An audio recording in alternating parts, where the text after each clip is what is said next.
Halloween kulitan naman tayo sa ilan pang mga hanep na online pampa-GV ng ilan nating kapatid. Kabilang na riyan yung nauusong labubu at yung isa pang downgrade na version. Pasadahan natin yan sa kwento isang minuto. Doon tayo maglaro sa may basketball court na may corner lot. Sa susunod na bumaha, sabihin lang na bagyo ka lang, plastic kami. Sa susunod na malasing tong kambing na ito, sa tiyan ilalagay ha, hindi sa ulo.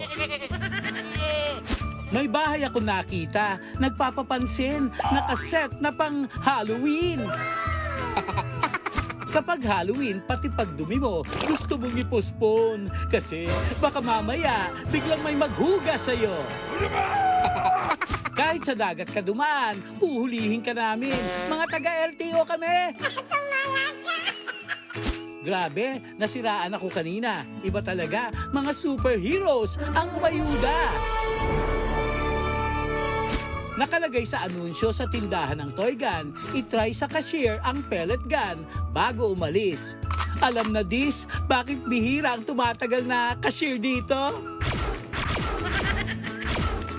Mga labubu, ganito pala kamamahal. Mula 18K hanggang 91K ang presyo. Pero teka, parang maling labubu atang nabili ko.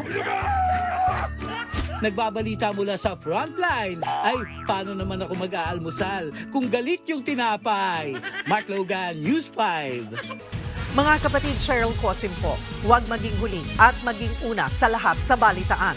Para sa tuloy-tuloy na talakayang sa Frontline, mag-follow at mag-subscribe sa social media pages ng News 5.